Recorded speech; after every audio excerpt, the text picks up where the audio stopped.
नमस्कार, ये आकाशवाणी पटना है। अब आप धर्मेंदु प्रियदर्शी से प्रादेशिक समाचार सुनिए। पहले मुख्य समाचार। कोविड-19 संक्रमण में बढ़ोतरी को देखते हुए पटना, मुंगेर, बक्सर, सुपौल, पूर्णिया, कैमूर, मधेपुरा और नवादा जिले में कल से लॉकडाउन। भागलपुर में पूर्णबंदी लागू की गई, 7 और जिलों में भी लॉकडाउन की घोषणा। प्रदेश में कोविड-19 संक्रमितों की संख्या बढ़कर 13,978 हुई, मृतकों का आंकड़ा 107 पहुंचा। और मौसम विभाग ने अगले 48 घंटों के दौरान नेपाल से सटे जिलों में भारी बारिश और वज्रपात का अलर्ट जारी किया। सुपौल और पूर्वी चंपारण जिले में 130 मिलीमीटर बारिश दर्ज की गई। अब समाचार विस्तार से। प्रदेश में कोरोना के बढ़ते संक्रमण को देखते हुए 16 जिलों में फिर से लॉकडाउन लागू किया जा रहा है। भागलपुर जिले में आज से 16 जुलाई तक 8 दिनों का लॉकडाउन लगाया गया है।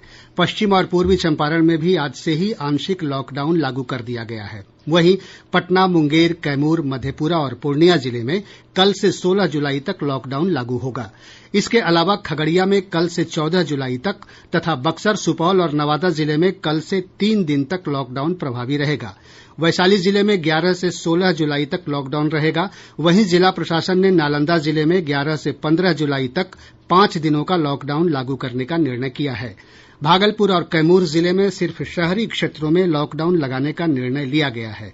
किशनगंज के शहरी क्षेत्रों में कल से 72 घंटों का लॉकडाउन फिर लागू कर दिया गया है।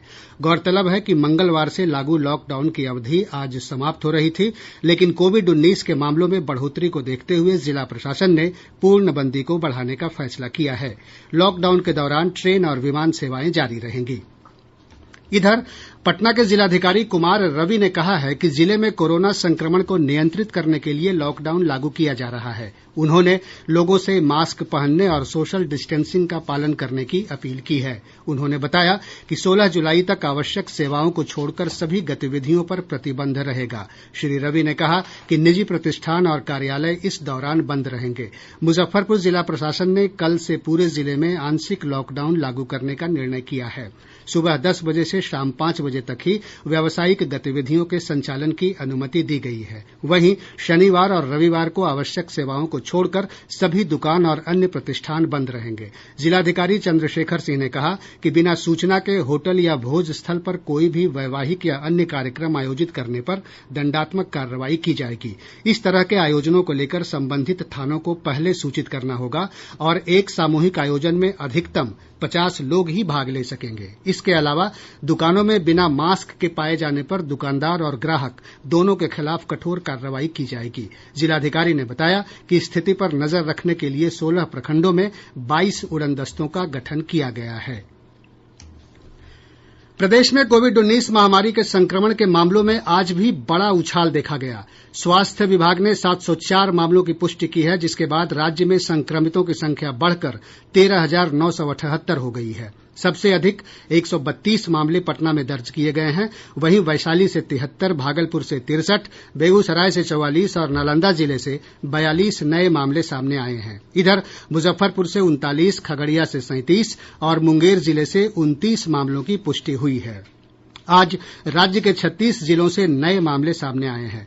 पश्चिम चंपारण जिले से 23, बांका से 20, सिवान से 18, समस्तीपुर और रोहतास से 19, गोपालगंज से 17, सारण से 15, पूर्वी चंपारण जिले से 11 और गया से 10 नए मामलों की पुष्टि हुई है। मधुबनी, लखीसराय, अररिया और किशनगंज जिले से 8-8, औरंगाबाद, नवादा और सुपौल से 7-7, अरवल जिले से 5 लोगों में कोविड-19 महामारी की पुष्टि हुई है। वहीं मृतकों की संख्या बढ़कर 107 हो गई है। स्वास्थ्य विभाग के अनुसार राज्य में अब तक 9,541 लोगों को अस्पतालों से छुट्टी दी जा चुकी है।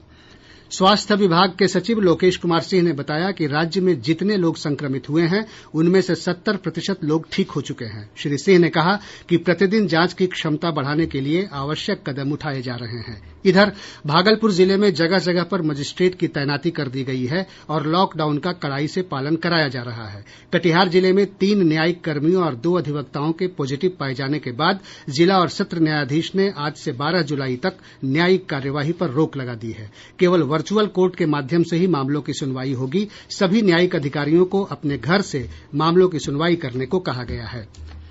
कोविड-19 में मामलों की वृद्धि को देखते हुए अररिया जिले में जिला परिषद, नगर निकाय, प्रखंड, अंचल और पंचायत कार्यालयों में आम कार्य अवधि में परिवर्तन किया गया है। जिलाधिकारी ने बताया कि कल से 25 जुलाई तक ये सरकारी कार्यालय अब सोमवार, बुधवार और शुक्रवार को सुबह 10 बजे से दोपहर 1 बजे तक ही खुले रहेंगे।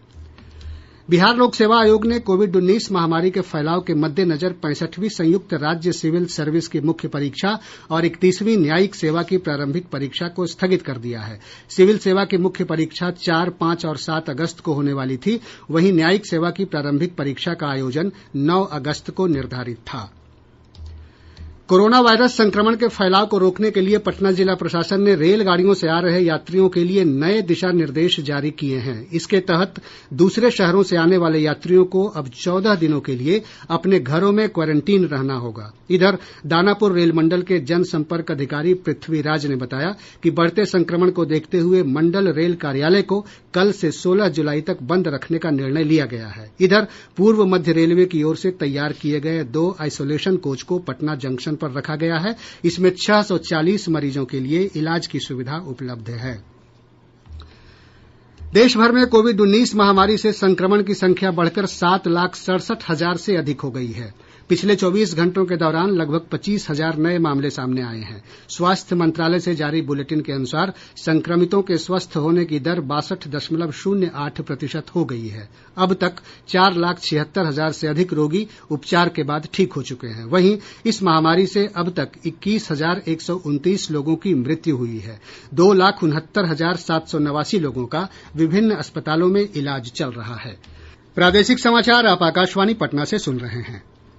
सीताराम भरतिया चिकित्सा विज्ञान और शोध संस्थान में वरिष्ठ चिकित्सक डॉक्टर अमरचंद बजाज ने कहा है कि कोविड-19 संक्रमण की रोकथाम में साफ सफाई का बहुत महत्व है। जब तक हमारे पास इनकी ट्रीटमेंट वैक्सीन या मेडिसिन के रूप में ना निकले, तब तक हमें जो प्रिकॉशनरी मेजर्स है वो फॉलो करने हैं। जहां जरूरत ना हो उसमें घर से बिल्कुल बाहर ना निकले, कोशिश करें कम से कम बाहर निकलना है। और जबकि निकलना भी पड़ा घर से बाहर तो कोशिश करें कि जहां आप 2 लोग खड़े हैं फिर 2 मीटर दूर खड़े रहें, नहीं तो कम से कम 1 मीटर दूर खड़े रहें। लोकनायक जयप्रकाश अस्पताल दिल्ली के डॉक्टर नरेश गुप्ता ने कहा कि कोविड-19 संक्रमण के अधिकांश मामले स्वयं क्वारंटीन में रहने से ठीक हो जाएंगे और बहुत कम लोगों को अस्पताल में भर्ती होने की जरूरत है। 80% में तो ऐसी भी तकलीफ नहीं करते हैं या इतनी हल्की करते हैं कि लोग घर पे ही ठीक हो जाते हैं। 10-15% में उनको अस्पताल जाके कुछ दवाई दी जाती है और वो सेटल हो जाते हैं। 5% या उससे कम वाले हैं जो कि दाखिल होना पड़ता है। प्रदेश में पिछले 24 घंटों के दौरान कई स्थानों पर भारी बारिश रिकॉर्ड की गई है। मौसम विभाग से प्राप्त जानकारी के अनुसार पूर्वी चंपारण जिले के मोतिहारी और सुपौल जिले के बसुआ में 130 मिलीमीटर वर्षा रिकॉर्ड की गई है। वहीं सुपौल, पूर्वी चंपारण, मधेपुरा, कटिहार और शिवहर जिले में कई स्थानों पर मध्यम से भारी बारिश रिकॉर्ड की गई है। मौसम विभाग ने पटना सहित राज्य के अधिकांश क्षेत्रों में अगले 48 घंटों के दौरान भारी बारिश और वज्रपात को लेकर अलर्ट किया है। नेपाल से सटे जिलों और उत्तर बिहार में कई स्थानों पर अत्यधिक सतर्कता बरतने के निर्देश दिए गए हैं। अररिया, किशनगंज, सुपौल, सीतामढ़ी, मधुबनी, दरभंगा और पूर्वी तथा पश्चिमी चंपारण में भारी बारिश को लेकर जिला प्रशासन ने चौकसी बढ़ा दी है। बाढ़ की आशंका को देखते हुए तटबंधों की स्थिति पर लगातार नजर रखी जा रही है। मौसम विभाग ने कहा है कि मानसून की अक्षीय रेखा पटना, भागलपुर और अन्य पूर्वी जिलों से होकर गुजर रही है, जिससे अच्छी बारिश की अनुकूल परिस्थितियां बनी हुई हैं। लगातार हो रही बारिश से प्रदेश की सभी प्रमुख नदियों के जलस्तर में तेजी से बढ़ोतरी का सिलसिला जारी है। केंद्रीय जल आयोग से प्राप्त जानकारी के अनुसार गंगा नदी के जलस्तर में बक्सर, पटना और मुंगेर में बढ़ोतरी की प्रवृत्ति देखी गई। वहीं सोन, पुनपुन, घाघरा और गंडक का जलस्तर भी विभिन्न स्थानों पर तेजी से बढ़ रहा है। गोपालगंज के डुमरिया घाट में गंडक नदी खतरे के निशान से 10 सेंटीमीटर ऊपर बह रही है। बागमती नदी का जलस्तर सीतामढ़ी जिले के रुन्नी सैदपुर में खतरे के निशान से 1 मीटर से ऊपर बह रही है। वहीं कमला बलान मधुबनी जिले के जयनगर और महानंदा नदी पूर्णिया जिले के ढेंगरा घाट में लाल निशान के आसपास बनी हुई है, जबकि अररिया जिले में परमान नदी का जलस्तर धीरे धीरे घट रहा है। इधर हमारे संवाददाताओं ने बताया कि मुजफ्फरपुर जिले के औराई प्रखंड के विशनपुर गांव में लखनदेई नदी के तटबंध में रिसाव के कारण धीरे धीरे पानी फैल रहा है। जल संसाधन विभाग के अभियंता और कर्मचारी इसकी सूचना पाकर मरम्मत कार्य में जुटे हुए हैं। इधर तेज बारिश से अररिया जोकीहाट सीमा पर अजगरा के पास डायवर्सन बह जाने के कारण आवाजाही ठप हो गई है। जोकीहाट प्रखंड का जिला मुख्यालय से संपर्क टूट गया है। इससे लोगों को भारी परेशानी का सामना करना पड़ रहा है। आपदा प्रबंधन विभाग ने वज्रपात की आशंका के मद्देनजर लोगों से बारिश के दौरान खुले में नहीं जाने की अपील की है। इसके अलावा पानी वाली जगहों पर टेलीफोन या बिजली के खंभों और पेड़ के नीचे बारिश के दौरान खड़े होने से भी मना किया गया है। इस दौरान मोबाइल फोन का उपयोग भी नहीं करना चाहिए। विभाग ने अपने परामर्श में कहा है कि बारिश के दौरान लोगों को पक्के घरों में छिपने का प्रयास करना चाहिए। लोगों से वज्रपात की पूर्व चेतावनी और पूर्वानुमान बताने वाले मोबाइल एप्लीकेशन इंद्रवज्र डाउनलोड करने की भी अपील की गई है। केंद्रीय मंत्रिमंडल ने उज्ज्वला योजना का विस्तार सितंबर महीने तक करने की अनुमति दे दी है। सूचना और प्रसारण मंत्री प्रकाश जावड़ेकर ने प्रधानमंत्री उज्ज्वला योजना के विस्तार की जानकारी देते हुए कहा कि लाभार्थी इस साल सितंबर तक मुफ्त सिलेंडर का लाभ उठा सकते हैं। जो उज्ज्वला के गैस लेने वाली 7 करोड़ 40 लाख महिलाएं हैं, उन लोगों को 3 सिलेंडर फ्री देने का ऐलान किया था। लेकिन आपको पता है, हर महीने एक सिलेंडर सबको लगता ही है, ऐसा नहीं। इसलिए पहला सिलेंडर तुरंत लोगों ने लिया, अनेक लोगों ने दूसरा भी लिया, लेकिन तीसरा तुरंत 3 महीने का पीरियड में नहीं लगा है। तो अब सितंबर के अंत तक ये 3 सिलेंडर जो जून में खत्म होने वाले थे, उसके जगह वो सितंबर तक उसको अवधि बढ़ा दी गई है ताकि उनको मिले। इसके लिए 13,500 करोड़ रुपए खर्च आएगा। केंद्रीय माध्यमिक शिक्षा बोर्ड सीबीएसई ने स्पष्ट किया है कि मीडिया में जिन पाठ्यक्रमों को हटाए जाने की खबरें आ रही हैं, उन्हें या तो संशोधित पाठ्यक्रम में अथवा एनसीईआरटी के वैकल्पिक शैक्षिक कैलेंडर में शामिल किया जा रहा है। सीबीएसई ने एक बयान में कहा है कि एनसीईआरटी का वैकल्पिक शैक्षिक कैलेंडर बोर्ड से संबद्ध सभी स्कूलों में पहले से ही लागू है। बयान में कहा गया है कि लगभग 190 विषयों के 30% कटौती के संशोधित पाठ्यक्रम को लागू किया गया है। केंद्रीय मंत्रिमंडल ने कर्मचारी भविष्य निधि के 24% योगदान को जून से अगस्त तक 3 महीने बढ़ाने की भी मंजूरी दी है। इस योजना पर 4,860 करोड़ रुपए खर्च होंगे। इससे देश के 72 लाख से अधिक कर्मचारी लाभान्वित होंगे। श्री जावड़ेकर ने कहा कि सरकार कर्मचारी और नियोक्ता दोनों के लिए योगदान देगी। प्रदेश में पिछले 24 घंटों के दौरान पूर्वी चंपारण और बक्सर जिले में 6 बच्चों की डूबने से मौत हो गई। गया जिले के डोभी थाना अंतर्गत एक एटीएम को काटकर अज्ञात अपराधियों ने 13 लाख रुपए चोरी कर लिए। पूर्व मुख्यमंत्री चंद्रशेखर सिंह को उनकी 34वीं पुण्यतिथि पर आज श्रद्धापूर्वक याद किया गया। इस अवसर पर जमुई जिले में आंजन नदी के तट पर स्थित उनके समाधि स्थल पर लोगों ने श्रद्धा सुमन अर्पित किए। खगड़िया जिले में पुलिस अधीक्षक मीनू कुमारी ने 13 पुलिस पदाधिकारियों का तबादला कर दिया है। इसमें 3 साल से पदस्थापित कई थानाध्यक्षों को भी बदल दिया गया है। कटिहार जिले में पुलिस ने मनिहारी रोड इलाके से कुख्यात अपराधी रंजन पासवान उर्फ डोमन पासवान को गिरफ्तार किया है। और अब अंत में मुख्य समाचार एक बार फिर। कोविड-19 संक्रमण में बढ़ोतरी को देखते हुए पटना, मुंगेर, बक्सर, सुपौल, पूर्णिया, कैमूर, मधेपुरा और नवादा जिले में कल से लॉकडाउन। भागलपुर में पूर्णबंदी लागू की गई, 7 और जिलों में भी लॉकडाउन की घोषणा।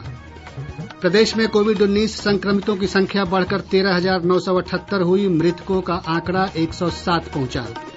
और मौसम विभाग ने अगले 48 घंटों के दौरान नेपाल से सटे जिलों में भारी बारिश और वज्रपात का अलर्ट जारी किया। सुपौल और पूर्वी चंपारण जिले में 130 मिलीमीटर बारिश दर्ज की गई। इसके साथ ही आकाशवाणी पटना से प्रसारित प्रादेशिक समाचार का यह अंक समाप्त हुआ। घर में रहिए, सुरक्षित रहिए और सुनते रहिए आकाशवाणी।